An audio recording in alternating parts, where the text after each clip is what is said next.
Bismillahirrahmanirrahim. Assalamu alaikum. What a pleasant day for Pakistan cricket. Now watch out India. Pakistan is back on track. We are meeting in final inshallah अगर आप semifinal जीत गए. Viewers, मैं हूं तंजील और आप देख रहे हैं हमारा YouTube channel weak point. What a beautiful beginning of the day. Weekend था, लोग आराम से उठे और उठते ही उनको खुशखबरी मिलती है कि उनकी दुआएं रंग ले आई हैं और नीदरलैंड ने साउथ अफ्रीका को हरा दिया है. ऑफ कोर्स ऐसी ही दुआएं बांग्लादेशी फैंस भी कर रहे थे क्योंकि उनके सेमीफाइनल में पहुंचने का दारोमदार भी इस मैच के नतीजे पर था. साउथ अफ्रीका ने टॉस जीता और एज एक्सपेक्टेड उन्होंने पहले फील्डिंग का फैसला किया. नीदरलैंड ने बेहतर बैटिंग करते हुए जो टारगेट है वो 159 रन का दिया और 158 रन बनाए. नीदरलैंड ने 4 खिलाड़ी उसके आउट हुए. नीदरलैंड की जानिब से टॉम कूपर ने 19 गेंदों पर 35 रन की शानदार इनिंग्स खेली. कोलिन एक्करमैन ने 26 गेंदों पर 41 रन बनाए और उनके ओपनर जो स्टीफन है उन्होंने 30 गेंदों पर 37 रन बनाए. टारगेट इतना बड़ा नहीं था साउथ अफ्रीका के लिए. उनकी जो बैटिंग लाइन है वो बड़ी पावरफुल थी, लेकिन क्योंकि चौकर्स मशहूर हैं इसलिए वो चौक कर गए. जो मैंने अपने पिछले वीलॉग में भी बात की थी कि साउथ अफ्रीका नीदरलैंड के ख़िलाफ़ चौक कर सकती है और मुझे 70-30% चांस लगता है कि साउथ अफ्रीका ये मैच हार जाएगी. हुआ भी कुछ ऐसे ही और उसके जो बैट्समैन हैं वो इस टारगेट को अबूर नहीं कर सके और 13 रन शॉर्ट रही साउथ अफ्रीका और 145 रन बनाए 8 विकेटों के नुकसान पर और यूं नीदरलैंड ने 13 रन से ये मैच जीत लिया. T20 क्रिकेट में पहले भी मैं बात करता रहा हूँ कि ये एक ऐसा फॉर्मेट है कि इसमें कोई भी एसोसिएट टीम भी बड़ी अच्छी परफॉर्मेंस दे सकती है क्योंकि महदूद ओवर्स होते हैं. तो इसमें हमें बैटिंग या बॉलिंग टेक्निक की जो अहमियत होती है वो नो डाउट होती तो है, लेकिन कोई भी इनको 20 ओवर में कवर कर सकता है. और आज हमने यही देखा कि नीदरलैंड ने इन 20 ओवर्स का खूबसूरती से इस्तेमाल किया. पहले बैटिंग 158 रन तक की और फिर साउथ अफ्रीका को 20 ओवर्स में 145 रन तक महदूद किया. तो एसोसिएट और कौंसल में जो T20 में फ़र्क होता है वो मेरे ख्याल में 70-30% का रह जाता है कि 70% चांस जो कौंसल मेंबर्स हैं उनके पास होता है कि वो मैच को जीत जाएं और 30% चांस एसोसिएट मेंबर्स के पास भी होता है कि वो मैच में कोई अच्छी खासी परफॉर्मेंस दे दें. और आज हमने यही देखा कि नीदरलैंड जिसने वेस्ट इंडीज़ जैसी टीम को पीछे छोड़ते हुए इस फाइनल 12 में जगह बनाई थी इस टूर्नामेंट में, वो आज साउथ अफ्रीका को हरा कर बड़ा अपसेट करती है और एक एहसान कर देती है पाकिस्तान और बांग्लादेश के टीम पर कि ये दोनों टीमें खेलें और उनमें से जो जीतता है वो आगे सेमीफाइनल के लिए क्वालिफाई कर जाए. पाकिस्तान और बांग्लादेश का मैच 50-50% था. ये किस तरफ स्विंग कर जाए इसके बारे में कुछ नहीं कहा जा सकता था. बांग्लादेश ने अपने आखिरी मैच में इंडिया के ख़िलाफ़ बड़ी अच्छी परफॉर्मेंस दी थी. अनलकी रहे थे कि हार गए, लेकिन पाकिस्तान के साथ भी कुछ ऐसे ही मामला चल रहे थे. इंडिया के ख़िलाफ़ अनलकी रहे, जिम्बाब्वे के ख़िलाफ़ उनको बिल्कुल नहीं हारना चाहिए था लेकिन हार गए. ये भी चौक कर गई, लेकिन बड़े मैचेस में ये चौक नहीं करती, इससे पहले वाले मैचेस में ये चौक कर जाती है. लेकिन आज का मैच बड़ा क्रूशल था और इधर लग ये रहा था, अगर आप थोड़ा सा पाकिस्तान की साइड पे जाएं कि बड़े मैचेस में ये कम चौक करती है, तो उम्मीद यही थी कि पाकिस्तान ये मैच जीत जाएगा. लेकिन टारगेट अगरचे कम था फिर भी पाकिस्तानी टीम को बड़ी मुश्किलात पेश आई. अच्छा जी, टॉस जीता बांग्लादेश ने, पहले बैटिंग की. उनके जो ओपनर हैं नजमुल हसन, उन्होंने अच्छी बल्लेबाजी की और 54 रन बनाए, 48 गेंदों का सामना किया. बांग्लादेश को लिटन दास से बहुत सी उम्मीदें थीं, उनके फैंस को भी थीं और हमें भी लगता था कि लिटन दास पाकिस्तानी बॉलर्स को टफ टाइम देंगे, लेकिन अनलकी रहे और आज रन ना कर सके और 10 रन बनाकर 8 गेंदों का सामना करने के बाद आउट हो गए. शकीबुल हसन जो उनके कैप्टन थे बगैर कोई रन बनाए आउट हुए. शादाब खान की गेंद पर वो LBW करार दिए गए. ग्राउंड अंपायर ने उनको लेग बिफोर विकेट करार दिया. शकीबुल हसन फौरी तौर पर थर्ड अंपायर के पास गए, रिव्यू लिया. DRS में भी उनको आउट करार दे दिया गया, जबकि बाद में ये देखा गया है कि जो गेंद है वो बल्ले को टच होकर उनके पैड पर लगी थी. थर्ड अंपायर ने खासा टाइम लिया इस रिव्यू पर, बार बार रीप्ले देखे, लेकिन आखिर में शकीबुल हसन को आउट करार दे दिया. एक एंगल उनसे मिस हो गया और वो एंगल बाद में जब टीवी स्क्रीन पर दिखाया गया तो देखा जा सकता था कि जो बल्ला है वो ज़मीन पर टच नहीं हो रहा और अल्ट्रा एज में जो आपको एज नज़र आ रहा है वो बल्ले का ही था, वो बल्ले का ज़मीन पर लगने की वजह से अल्ट्रा एज नहीं हुआ।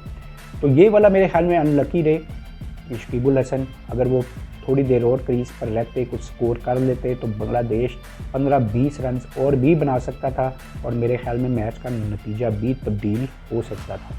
और इसको हमें उसी तरह मेनॉन तस्लीम करना चाहिए कि स्पोर्ट्समैन स्पिरिट का मुजाहरा करते हुए कि जिस तरह हम समझते हैं कि बांग्लादेश से ज़्यादती हुई थी इंडिया के ख़िलाफ़ मैच में और पाकिस्तान के साथ ज़्यादती हुई थी इंडिया के ख़िलाफ़ मैच में। अच्छा जी, बांग्लादेश की जो बैटिंग है बाकी भी कोलैप्स कर गई और 127 रन बनाए उन्होंने 20 ओवर्स में 8 विकेटों के नुकसान पर और 128 रन का टारगेट दिया पाकिस्तान को जीतने के लिए। पाकिस्तानी जो ओपनर्स हैं वो बिल्कुल आउट ऑफ कलर नज़र आए, ख़ासकर बाबर आजम जो कि बॉल को मिडल ही नहीं कर पा रहे थे और बामुश्किल रन स्कोर कर रहे थे। उन्होंने 25 स्कोर बनाए और तकरीबन 32 या 33 गेंदों का सामना करके वो पवेलियन वापस लौट गए।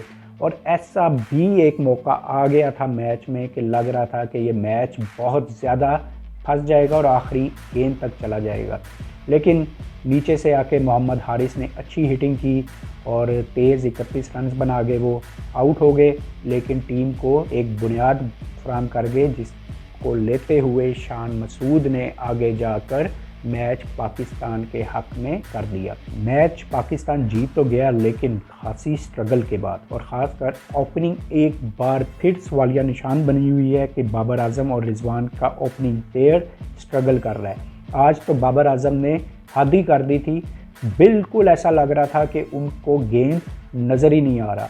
बाबर आजम को फॉरेन प्लेयर्स ने भी और हमारे फॉर्मर प्लेयर्स ने भी बारहा मशवरा दिया है कि वो ओपनिंग को छोड़ के अब मिडल ऑर्डर की तरफ तवज्जो दें। वो शायद नीचे आके ज़्यादा अच्छा परफॉर्म कर सकते हैं, लेकिन वो भी अपनी धुन के पक्के हैं और अभी तक डटे हुए हैं अपने फैसले पर कि उन्होंने ओपनिंग ही करनी है। अगर ये टारगेट 12, 13, 14, 15 रन ज़्यादा होता तो आज पाकिस्तान के हाथ पांव फूल गए हुए थे ये टारगेट को अबूर करते हुए। आज पाकिस्तान की एक खुशकिस्मती और रही और ऐसा लग रहा था कि जैसे थर्ड अंपायर ने बिल्कुल आंखें ही बंद कर ली हैं। एक बॉल जो तस्कीन अहमद की उसको 9 बॉल करार दिया गया, वो बहुत ज़्यादा टाइट थी। मुझे नहीं लगता कि वो 9 बॉल थी, आप ज़रूर बताइएगा कमेंट बॉक्स में कि वो 9 बॉल थी या नहीं थी, लेकिन वो 9 बॉल भी बांग्लादेश पर खासी भारी पड़ गई क्योंकि उस वक्त बड़ा क्रूशल टाइम था और पाकिस्तान की जो बैटिंग है वो प्रेशर में थी। और जो फ्री हिट पर मोहम्मद हारिस ने गेंद को ग्राउंड से बाहर फेंक दिया और छक्का हो गया, जिसके बाद पाकिस्तान का जो रिक्वायर्ड रन रेट है वो खासा नीचे आ गया था। बतौर पाकिस्तानी जी मुझे बहुत खुशी है कि पाकिस्तान ने सेमीफाइनल में जगह बना ली है, बांग्लादेश को शिकस्त दे दी है, लेकिन स्पोर्ट्समैन स्पिरिट का मुजाहरा करते हुए मुझे ये भी तस्लीम करना होगा कि शकीबुल हसन का जो आउट था वो गलत था और अगर वो आउट उस मरहले पर ना होता तो शायद बांग्लादेश 10 से 15 रन ज़्यादा बना सकता था। पाकिस्तानी क्राउड में पाकिस्तानी जो स्पेक्टेटर्स हैं उनमें बड़ा मैच्योरनेस आई है with the passage of time. खासकर जो हमने 10 साल दहशतगर्दी की वजह से पाकिस्तान में क्रिकेट नहीं हुई, पाकिस्तान का जो क्राउड है, स्पेक्टेटर्स हैं, पाकिस्तानी अवाम जो है वो बहुत ज़्यादा मैच्योर हो गई है स्पोर्ट्स को लेकर। उनमें वो शिद्दत नहीं रही जो कि हमें इंडियन फैंस में नज़र आती है।